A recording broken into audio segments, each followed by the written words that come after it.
नमस्कार, मी अजिंक्य भातंब्रेकर. न्यूज 18 लोकमत विशेष मध्ये आपल्या सगळ्यांचं स्वागत. वाराणसीतील ज्ञानवापी आणि मथुरेतील शाही ईदगाह मशिदी पाठोपाठ आता दिल्लीतल्या कुतुब मिनारवरून सुद्धा वादंग निर्माण झालेला आहे. कुतुब मिनार परिसरात असलेल्या देवी देवतांच्या मूर्तींची पूजा करण्याची परवानगी दिली जावी अशी एक याचिका आता कोर्टात दाखल करण्यात आलेली आहे. मात्र या याचिकेला ASI अर्थात भारतीय पुरातत्व सर्वेक्षण विभागानं विरोध केलेला आहे. पाहुयात याच विषयीचा हा स्पेशल रिपोर्ट. कुतुब मिनार याचिकेवर सुनावणी. कुतुब मिनार परिसरात मंदिर, पुरातत्व विभागाचा याचिकेला विरोध. कुतुब मिनार दक्षिण दिल्लीतलं एक प्राचीन पर्यटन स्थळ.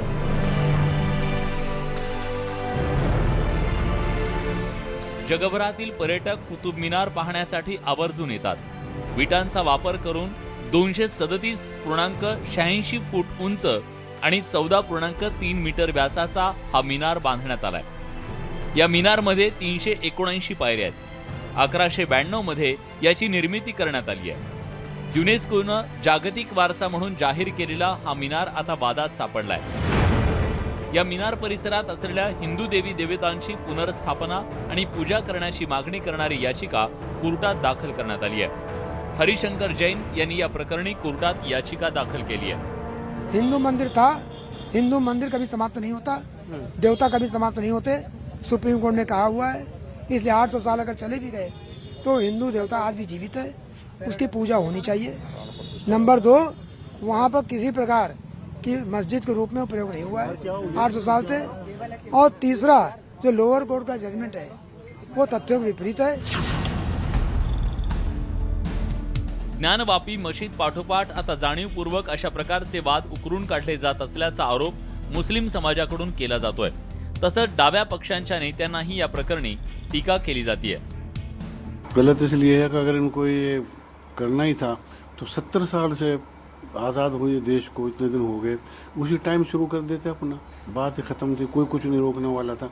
अब ये सोए हुए थे इतने 200 अब 70 साल के बाद में अब जो है नई बात पैदा कर रहे हैं. कोई आई थिंक आर्कियोलॉजिकल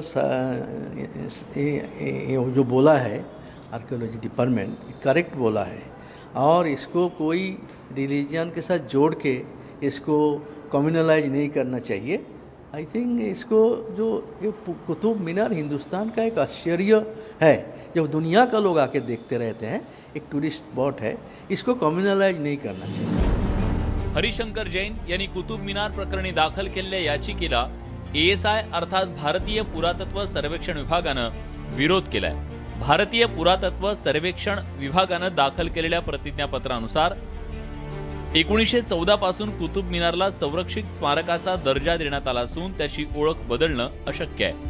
संरक्षित स्मारकात पूजा आणि धार्मिक विधी करण्याची परवानगी देता येणार नसल्याचं पुरातत्व विभागाकडून स्पष्ट करण्यात आलंय. तसंच हे स्मारक संरक्षित झाल्यापासून इथं पूजा करण्यात आली नसल्याचंही ASI कडून प्रतिज्ञापत्रात नमूद करण्यात आलंय. ASI का कहना था कि जो मॉन्यूमेंट सरकार के अंडर में है उसमें किसी प्रकार का इनको धार्मिक अधिकार प्राप्त नहीं है. वो अधिकार जो अभी नहीं आ सकता, एक्वायर करते समय, नोटिफाई करते समय नहीं थे, वो अधिकार अब नहीं दिए जा सकते. कुतुब मिनार प्रकरणी याचिकाकर्त्याचं म्हणणं काही वेगळं आहे. 1958चा केंद्र सरकारचा कायदा कुतुब मिनार प्रकरणी लागू होत नसल्याचा दावा याचिकाकर्त्यांकडून करण्यात आलाय. जो मॉन्यूमेंट एक्ट 1958 है उनमें साफ व्यवस्था है कि जो रिलीजियस कैरेक्टर है मॉन्यूमेंट का, उसके हिसाब से धार्मिक क्रियाएं हो सकती हैं, धार्मिक रूप से जो भी रिचुअल्स है वो हो सकते हैं. एकीकडे जैन यांनी दाखल केलेली ही याचिका रद्द करण्याची मागणी ASI कडून करण्यात आली आहे, तर दुसरीकडे मंदिर पाडून कुतुब मिनार बांधल्याचा दावा याचिकाकर्त्यांकडून करण्यात आलाय. ASI के वकील ने कहा था कि सही बात है कि मंदिर के मलबे से बनाया गया है, और मैंने ऑन द अदर हैंड ये साबित किया है, उसी में लिखा हुआ है कि 27 हिंदू जैन मंदिरों को तोड़कर उनके मलबे से बनाया गया है. ये बात ऑन रिकॉर्ड है और ये बात मैंने साबित की है. कुतुब मिनार परिसरातील गणपतीच्या 2 मूर्ती न हटवण्याचा आदेश काही दिवसांपूर्वी दिल्लीतल्या एका कोर्टानं भारतीय पुरातत्व सर्वेक्षण विभागाला दिलाय। पुरातत्व संरक्षण अधिनियम 1958 नुसार संरक्षित स्मारकामध्ये केवळ पर्यटनाची परवानगी दिली जाते। अशा ठिकाणी कोणत्याही धार्मिक विधीला परवानगी दिली जात नाही। कुतुब मिनार प्रकरणी दाखल करण्यात आलेल्या याचिकेवर सर्व पक्षकारांना आपली बाजू मांडण्यासाठी कोर्टानं 1 आठवड्याची मुदत दिली आहे। Bureau report, news 18 Lokmat. मथुरेतल्या ईदगाह मशिदीच्या जागी श्रीकृष्ण मंदिराचं गर्भगृह असल्याचा दावा करण्यात आलेला आहे आणि या प्रकरणी आता आणखी एक याचिका कोर्टात दाखल केली गेली आहे। 2.37 एकरांवर मथुरेतील शाही ईदगाह मशीद असून तिथं पूर्वी श्रीकृष्ण मंदिर होतं असा दावा आता याचिकाकर्त्यांनी केलेला आहे। पाहुयात याच संदर्भातला हा विशेष रिपोर्ट।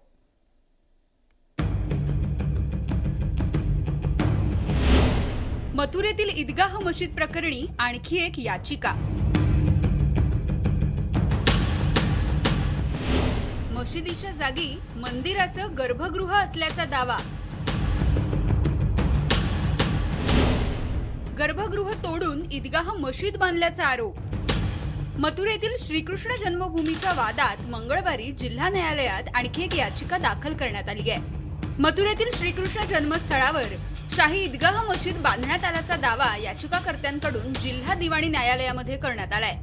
या प्रकरणी न्यायालयानं वादी आणि प्रतिवादी अशा दोन्ही पक्षांना आपली बाजू मांडण्याचे आदेश दिले आहेत। इसमें एक प्राथमिक शासा का दिया गया कि इसमें जो गर्भगृह है उसको तोड़कर ये ईदगाह बनाया गया है। तो दिनेश कौशिक को इसे प्राथमिक शासा दिया गया है कि इस गर्भगृह में हमको ये गंगा जल और यमुना जल से शुद्धि करने में ये दूसरा पक्ष रुकावट न डाले। ये शासन का प्राथमिकता दिया गया था, जिसकी सुनवाई न्यायालय सिविल सीनियर व्यवस्था में हुई। या प्रकरणी दिनेश कौशिक यांनी याचिका दाखल केली आहे। याचिकाकर्त्यांच्या म्हणण्यानुसार 2.37 एकरावर मथुरेतील शाही ईदगाह मशीद बांधण्यात आली आहे। या मशिदीच्या जागेवर पूर्वी श्रीकृष्ण मंदिराचं गर्भगृह होतं। ते गर्भगृह तोडून शाही ईदगाह मशीद बांधण्यात आल्याचा दावा याचिकाकर्त्यांकडून करण्यात आलाय। पूर्वी या ठिकाणी श्रीकृष्णाच्या मूर्तीची पूजा केली जात होती असं याचिकाकर्त्यांचं म्हणणं आहे। या मशिदीच्या परिसरात जलाभिषेक आणि पूजा करण्याची परवानगी देण्यात यावी अशी मागणी याचिकाकर्त्यांकडून करण्यात आली आहे। क्योंकि ये संस्कृति इनकी ऐसी है, सनातन संस्कृति को मानते हैं, हिंदू हैं, इसलिए इनकी आस्था ठाकुर जी में है और ये चाहते हैं कि यह ईदगाह के स्थान पर जो पहले पूजा होती थी मंदिर की, गर्भगृह में पूजा होती थी, ठाकुर जी की पूजा होती थी, वही हम करें जिससे कि हमारा जीवन सफल हो सके। खरं तर यापूर्वी या प्रकरणी जिल्हा न्यायालयात याचिका दाखल करण्यात आली आहे। गेल्या आठवड्यात जिल्हा दिवाणी न्यायालयानं श्रीकृष्ण जन्मभूमी प्रकरणी दाखल करण्यात आलेली एक पुनर्विचार याचिका दाखल करून घेतली। ईदगाह मशिदीची जमीन श्रीकृष्ण जन्मभूमीत समाविष्ट करण्यात यावी अशी मागणी या याचिकेमध्ये करण्यात आली आहे। या प्रकरणी वकील रंजना अग्निहोत्री यांच्यासहित 6 जणांनी याचिका दाखल केली आहे। 13.37 एकर जमिनीपैकी 11 एकर जमिनीवर श्रीकृष्ण जन्मस्थान मंदिर असून 2.37 एकर जमिनीवर शाही ईदगाह मशीद उभी आहे। मशिदीची 2.37 एकर जमीन श्रीकृष्ण जन्मस्थळामध्ये समाविष्ट करण्यात यावी अशी मागणी या याचिकेमध्ये करण्यात आली आहे। तसंच 1968 मध्ये झालेला करारही रद्द करण्याची मागणी करण्यात आली आहे। ही जमीन ठाकूर विराजमान केशव कटरा मंदिराच्या नावावर असल्यामुळे या प्रकरणी संस्थानाला करार करण्याचा कोणताही अधिकार नसल्याचं याचिकाकर्त्यांचं म्हणणं आहे। रंजना अग्निहोत्रींनी सप्टेंबर 2020 मध्ये सिव्हिल कोर्टात याचिका दाखल केली, पण त्यावेळी सिव्हिल कोर्टानं ही याचिका फेटाळून लावली होती। त्यानंतर ऑक्टोबरमध्ये या प्रकरणी जिल्हा न्यायालयासमोर पुनर्विचार याचिका दाखल करण्यात आली। गेली 1.5 वर्ष त्यावरती सुनावणी सुरू आहे। या प्रकरणात सुन्नी सेंट्रल वक्फ बोर्ड, ट्रस्ट मशीद ईदगाह आणि श्रीकृष्ण जन्मभूमी ट्रस्ट यांच्यासोबतच श्रीकृष्ण जन्मभूमी सेवा संस्थान यांना प्रतिवादी करण्यात आलं होतं। गेल्या आठवड्यात ती पुनर्विचार याचिका कोर्टानं दाखल करून घेतली। श्रीकृष्ण जन्मभूमीचा वाद तसाही जुनाच आहे। ईदगाह मशीद प्रकरणी 54 वर्षांपूर्वी एक करार झाला। 1967 मध्ये जुगल किशोर बिर्ला यांचा मृत्यू झाला। त्यानंतर एका वर्षांनी म्हणजेच 1968 मध्ये ट्रस्टने मुस्लिम पक्षकारांशी एक करार केला। त्या करारानुसार शाही ईदगाह मशिदीच्या व्यवस्थापनाची जबाबदारी मुस्लिम बांधवांकडे सोपवण्यात आली। पण आता या प्रकरणी दाखल करण्यात आलेल्या याचिकेमध्ये या कराराला आव्हान देण्यात आलंय। हा करार बेकायदेशीर असल्याचा दावा याचिकाकर्त्यांकडून करण्यात आलाय। करार करण्याचा ट्रस्टला कोणताच अधिकार नसल्याचं याचिकाकर्त्यांचं म्हणणं आहे. कोर्टाच्या देखरेखीखाली श्रीकृष्ण जन्मभूमी परिसरामध्ये खोदकाम करण्याची मागणी करण्यात आली आहे. ज्या ठिकाणी मशीद उभी आहे तिथे यापूर्वी कारागृह होतं आणि त्याच कारागृहात श्रीकृष्णाचा जन्म झाल्याचा दावा याचिकाकर्त्यांकडून करण्यात आलाय. या परिसरामध्ये खोदकाम करून त्या संदर्भात अहवाल तयार करावा अशी मागणी याचिकेमधून करण्यात आली आहे. श्रीकृष्ण जन्मभूमी पाठोपाठ आता ईदगाह मशीद प्रकरणी याचिका दाखल करण्यात आली आहे. आता या याचिकेवरती कोर्ट कुठली भूमिका मांडणार याकडे सर्वांचं लक्ष लागलंय. Bureau report, news 18 Lokmat. दहशतवादाचा राज्याला असलेला धोका कायम असल्याचं स्पष्ट झालंय. पुणे दहशतवाद विरोधी पथकानं एक मोठी कारवाई केलेली आहे आणि जम्मू काश्मीरमधील दहशतवादी संघटनेच्या संपर्कात असलेल्या एका तरुणाला दापोडीमधून अटक करण्यात आलेली आहे. जुनैद मोहम्मद याला 3 जूनपर्यंत ATSची कोठडी देण्यात आलेली आहे. पाहुयात हा स्पेशल रिपोर्ट. जम्मू काश्मीरमधील दहशतवादी संघटनांचे धागे पुण्यापर्यंत जोडले गेले आहेत. लष्कर-ए-तोयबासाठी काम करणाऱ्या मोहम्मद जुनैद या 28 वर्षीय तरुणाला आता अटक करण्यात आली आहे. दिल्ली स्पेशल सेलनं महाराष्ट्र ATSला दिलेल्या माहितीनंतर ही कारवाई करण्यात आली. जुनैद हा 6 वेळा काश्मीरला जाऊन आला होता. फेसबुकवरून तो दहशतवाद्यांच्या संपर्कात होता.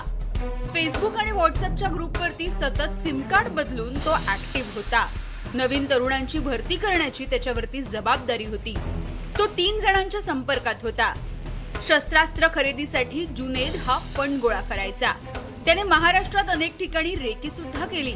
त्याच्या खात्यावर 2 वेळा 5-5 हजार रुपये पाठवण्यात आले. तो फेसबुक आणि व्हॉट्सअप ग्रुपवरनं त्यांच्या संपर्कात आला.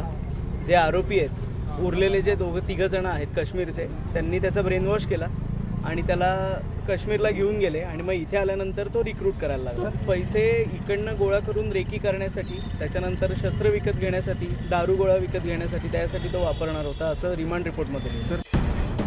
तरुणांची माथी भडकवून त्यांना दहशतवादी संघटनेत भरती करण्याची जबाबदारी जुनैदवरती देण्यात आली होती. 3घांना भरती करण्याची तयारी सुद्धा झाली. बुलढाणा जिल्ह्यातील खामगावचा बेरोजगार तरुण दहशतवादी संघटनेच्या संपर्कात आला, तर तो 2 वर्षांपासून कारवाया सुद्धा करत होता. त्यामुळे गुप्तचर यंत्रणा आणि तपास यंत्रणांसमोर मोठं आव्हान निर्माण झालंय. व्हिडिओ जर्नलिस्ट गणेश कदमसह वैभव सोनावणे, न्यूज 18 लोकमत, पुणे. ब्रेकनंतर आपल्या सगळ्यांचं पुन्हा एकदा स्वागत. 1993च्या साखळी बॉम्बस्फोटातल्या 4 आरोपींना तब्बल 29 वर्षांनंतर तपास यंत्रणांनी बेड्या ठोकण्यात यश मिळवलंय. बॉम्बस्फोटानंतर या आरोपींनी भारतातनं पळ काढलेला होता आणि तेव्हापासूनच भारतीय तपास यंत्रणा या आरोपींच्या मागावर होत्या. गेली 3 दशकं पाळत ठेवल्यानंतर गुजरातमध्ये यांच्या मुसक्या आवळण्यात आलेल्या आहेत. या काळात ते अनेक वेळेला भारतात येऊन गेल्याचंही समोर आलेलं आहे. पाहुयात याच विषयीचा हा विशेष रिपोर्ट. अबू बकर, युसुफ भाटाका, शोएब बाबा आणि सय्यद कुरेशी हेच ते 4 आरोपी ज्यांनी 1993च्या मुंबई साखळी बॉम्बस्फोटात महत्त्वाची भूमिका बजावली होती. त्या बॉम्बस्फोटानंतर हे आरोपी भारताबाहेर पसार झाले होते, पण अखेर दहशतवाद विरोधी पथकानं त्यांच्या मुसक्या आवळण्यात यश मिळवलंय. देशभरातल्या तपास यंत्रणा मागावर असतानाही अनेक वर्ष ते हाती लागलेले नाहीत. मात्र यावेळेला पासपोर्टमुळे ते तपास यंत्रणांच्या हाती लागले. पासपोर्टची मुदत संपल्यामुळे ते रिन्यू करण्यासाठी भारतात आले आणि तपास यंत्रणांच्या जाळ्यात अडकले. हे ते 4 दहशतवादी आहेत जे सापडत नव्हते, म्हणून त्यांच्या विरोधामध्ये रेड कॉर्नर नोटीस जारी करण्यात आली होती. पण फक्त नाव आणि पत्ता बदलून हे 4ही दहशतवादी भारतामध्ये सतत येत जा करत होते. ही माहिती आता तपासात समोर आली आहे. अहमदाबादला येण्याआधी हे 4 आरोपी दुबईला असल्याची माहिती उघड झाली. मात्र त्यापूर्वी ते कुठे होते याचा तपास केला जात आहे. गुजरात ATSनं या 4घांना बनावट पासपोर्ट प्रकरणी अटक केली आहे. आरोपींनी बनावट नावांनी पासपोर्ट तयार केल्याचं तपासादरम्यान उघड झालंय. आरोपी अबू बकरनं जावेद बाशा या नावाने बनावट पासपोर्ट तयार केलेला होता आणि याच पासपोर्टवर तो भारतात आलेला होता. त्याच्या पासपोर्टवर कर्नाटकचा पत्ता दिला गेलेला होता. तर सय्यद कुरेशीनं सय्यद शरीफ या बनावट नावानं पासपोर्ट तयार केला होता. त्याच्या पासपोर्टवर चेन्नईचा पत्ता होता. शोएब कुरेशी हा सय्यद यासीन या बनावट नावानं भारतात आलेला होता. तर युसुफ भटकानं युसुफ इस्माईल या नावानं बनावट पासपोर्ट तयार केल्याचं तपासामध्ये उघड झालं. उनके पास जो अवेलेबल डॉक्यूमेंट्स है और उसका डिटेल्स के अंदर जो उड़ान पूर्वक मतलब डिटेल में इनका जो पूछताछ किया था, डॉक्यूमेंट्स और एड्रेसेस और उनका जो एविडेंसेस जो बोल रहा था कि उसका मिसमैच हुआ था और उसका डिटेल्स के हिसाब से हमने आइडेंटिफाई किया था कि ये नकली पासपोर्ट और नकली डॉक्यूमेंट और नाम के ऊपर बना है. 1993च्या मुंबई साखळी बॉम्बस्फोटांच्या वेळेला हे चौघे आरोपी मोहम्मद डोसाच्या टोळीसाठी काम करत होते. तर मोहम्मद डोसा हा कुख्यात डॉन दाऊद इब्राहिमसाठी काम करत होता. डोसामार्फत हे चौघे जण डी कंपनीच्या संपर्कात होते. मुंबई बॉम्बस्फोटापूर्वी या चौघांनी पाकिस्तानमध्ये जाऊन शस्त्र आणि बॉम्ब तयार करण्याचं ट्रेनिंगही घेतलेलं होतं.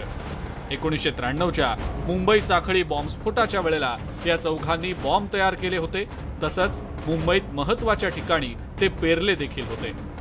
मुंबई साखळी बॉम्बस्फोटात 257 जणांचा मृत्यू झाला होता. तर 700हून अधिक जण जखमी झाले होते.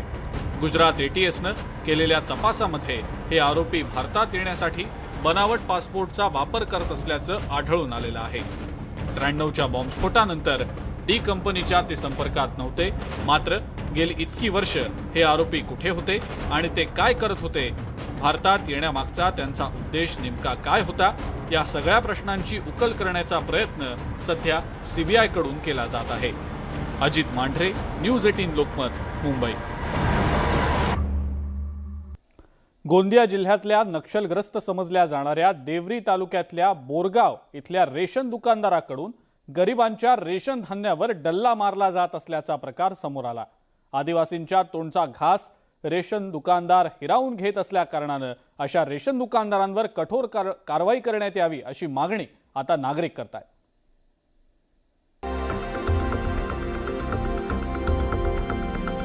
देवरी तालुक्यातील आदिवासी नक्षल असलेल्या बोरगावात गट ग्रामपंचायत असून कलचुआ हे गाव बोरगाव इथल्या रेशन दुकानाला जोडलेलं आहे. बहुतांश आदिवासी कुटुंबाची रेशन कार्ड्स ही अंत्योदय यादीत असल्यानं अंत्योदय धारकांना 35 किलो गहू तांदूळ मिळत असतो. मात्र या आदिवासी बांधवांना शासनाच्या विविध योजनांची माहिती नाही आणि याचाच फायदा रेशन दुकानदार घेत आहेत. अनेक वर्षांपासून या कुटुंबाच्या रेशनवर रेशन दुकानदार डल्ला मारत असून काहींना 20 किलो तर काहींना 25 किलो इतकंच रेशनवरचं धान्य दिलं जात आहे. विचारतून पण आता ते आम्हाला एक जण बोलला तर गरम होते सर. आम्हाला ते महिन्यातून तेवढाच 12 किलो आणि 8 किलो गहू. नाहीतरी आता अंत्योदयचा 25 किलो खत होते तर 25 किलो तांदूळ द्यायला पाहिजे ना 10 किलो गहू द्यायला पाहिजे, तर तसं देत नाही. 20 किलो तांदूळ आणि 10 किलो गहू 35 किलो खतवल्या जाते कार्डवर. आम्हाला जेवढं खतवत आहे तेवढं आम्हाला राशन आवश्यक पाहिजे आहे. युनिटप्रमाणे जसं मागतो आपण तर युनिटप्रमाणे देत नाही. 2 किलो आम्हाला कमच देते राशन आणि काही बोलायला गेला तर मग म्हणते की मला राशन कम येते तर मी कुठून देऊ, आपल्या घरून देऊ का असं म्हणते. गोरगरिबांच्या रेशनवर डल्ला मारणारे दुकानदार निर्लज्जपणे रेशन कमी देत असल्याचं ऑन कॅमेरा कबूल करतायत. तर अशा रेशन दुकानदारांची चौकशी करून योग्य ती कारवाई करणार असल्याचं तालुका अन्न पुरवठा अधिकाऱ्यांनी सांगितलं. 10 किलो तांदूळ दिला ना 8 किलो गहू दिला तेवढंच खातो. 18 दिलं म्हणून 18च खातवलं सर. शासनाकडून कमी येतं का? नाही, शासनाकडून कमी नाही, पण तो मोजण्यामध्ये कम असं होऊन जाते. 10-20 किलो तर त्यावेळेस ते सांगितलं ना मोजण्यामध्ये कम जास्त म्हणजे राशन घटतो तो त्याच्यामध्ये. मौजा बोरगावला प्रभाकर फुलकू देशमुख हे रास्तवा दुकानदार आहेत आणि दर महिन्याला ऑनलाईन प्रमाणे मागील 1 महिन्याच्या पूर्वीचं धान्य वजा जाता त्यांना तितकं धान्य मंजूर केलं जाते. ऑनलाईनच्या डाटानुसार तेवढं मंजूर केलं जाते आणि द्वारपा योजनेनुसार दुकानात पोचवलं जाते.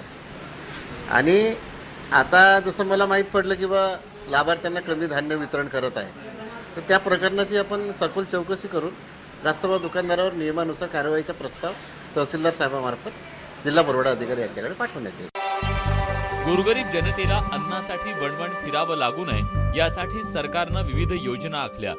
मात्र गरिबांच्या रेशनवर रेशन दुकानदारच डल्ला मारत असल्यानं आता अशा रेशन दुकानदारांवर कडक कारवाई झाली पाहिजे, तरच असे प्रकार भविष्यात होणार नाही. रवी सपाटे, न्यूज 18 लोकमत, गोंदिया. मावळात तब्बल 50 वर्षांनी ऑलिम्पिकवीर मारुती आडकर यांच्यानंतर दुसरा आंतरराष्ट्रीय मल्ल भारताचं नाव मोठं करण्यासाठी सज्ज झालाय. सडवली गावचा हा युवा मल्ल 17 वर्षांखालील कुमार एशियन चॅम्पियनशिप स्पर्धेसाठी निवडला गेलेला आहे. चला तर मग त्याची भेट घेऊया.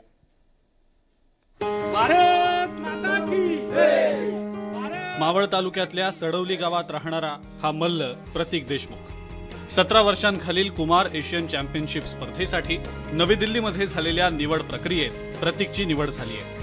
त्यात 125 किलो वजनी गटात प्रतीक भारताचं प्रतिनिधित्व करणार आहे. 19 ते 26 जून दरम्यान ही स्पर्धा बिस्किक, किर्गिझिस्तान इथं होणार आहे. प्रतीकने दिल्ली, पंजाब आणि हरियाणातल्या मल्लांना हरवत आपलं स्पर्धेतलं स्थान बळकट केलंय. प्रतीकच्या आतापर्यंतच्या कामगिरीवर नजर टाकूया. प्रतीकनं आतापर्यंत एकूण 6 राष्ट्रीय स्पर्धांमध्ये सहभाग घेतलाय. या स्पर्धांमध्ये त्यानं 1 सुवर्ण, 2 रौप्य आणि 1 कांस्य पदकाची कमाई केली आहे. राजस्थानमध्ये झालेल्या सब ज्युनियर स्पर्धेत 92 किलो वजनी गटात त्यानं सुवर्ण पदक पटकावलं. दिल्लीमध्ये झालेल्या राष्ट्रीय स्पर्धेत 85 किलो वजनी गटात त्यानं रौप्य पदक पटकावलं. तर आसाममधल्या खेलो इंडिया राष्ट्रीय स्पर्धेतही त्यानं रौप्य पदक मिळवलं. तर राष्ट्रीय कुस्ती स्पर्धेत 110 किलो वजनी गटात त्यानं कांस्य पदकाची कमाई केली. रौप्य, कांस्य, चौथं कांस्य, त्यांचे ट्रायल होते. नंतर कोचेसने माझी तयारी करून घेतली, त्याच्यावर अभ्यास केला 1 महिना. आणि नंतर काय चुकतंय त्या डावावर, कोणचा डावावर वीक आहे, कोणत्या डावावर वीक नाही, त्याची प्रॅक्टिस करून घेतली. आणि नंतर दिल्ली येथे झालेलं मी त्या सुवर्ण पदकाच्या प्लेअरला हरवून माझी निवड झाली. प्रतीक पुण्यातल्या सह्याद्री कुस्ती संकुल इथं विजय बराटे, संदीप पठारे आणि किशोर नखाते यांच्या मार्गदर्शनाखाली कुस्तीचे धडे गिरवतोय. आम्हाला प्रतीकचा अभिमान असल्याचं त्याचे वस्ताद सांगतात. गेल्या 4 ते 5 महिन्यामध्ये सह्याद्री कुस्ती संकुलला टोटल 15 राष्ट्रीय पदक मिळालेले आहे. त्यामध्ये प्रतीक देशमुखची हा आंतरराष्ट्रीय स्तरावर आता जाणार आहे एशियन चॅम्पियनशिपसाठी. आम्हाला खात्री आहे निश्चितच तो सुवर्णपदक घेऊन येईल. प्रतीकच्या वडिलांनीही त्याचं कौतुक करताना तो मेहनती असल्याचं आवर्जून सांगितलं. कुस्तीसाठी त्याची निवड झाली तर आमच्या गावाच्या वतीने त्यांच्या कोच साहेबांच्या किशोरदासन आज तो एशियन कुस्तीसाठी स्पर्धेसाठी आंतरराष्ट्रीय स्पर्धेला जाणार आहे. तर आमच्या गावाला पूर्णपणे मावळ तालुक्याला हा मोठा आनंद आहे आणि तो नक्कीच तिथं जाऊन सुवर्णपदक आणीन अशी आम्हाला अपेक्षा आहे. आंतरराष्ट्रीय स्पर्धेत सहभागी होणाऱ्या प्रतीकचा अख्ख्या सडवली वासियांना अभिमान आहे. प्रतीकनं गावाचं आणि देशाचं नाव मोठं करावं अशीच अपेक्षा सगळे गावकरी व्यक्त करतायत. प्रतीकच्या यशासाठी न्यूज 18 लोकमतच्या शुभेच्छा. बजरंग बली की जय, भारत माता की जय, पद्मावतीचा जय. गणेश दुडम, न्यूज 18 लोकमत, सडवली, मावळ. भारत माता की जय. आणि यासोबतच न्यूज 18 लोकमत विशेषमध्ये वेळ झाली इथंच थांबण्याची. ताज्या बातम्या आणि अपडेटसाठी बघत राहा फक्त न्यूज 18 लोकमत.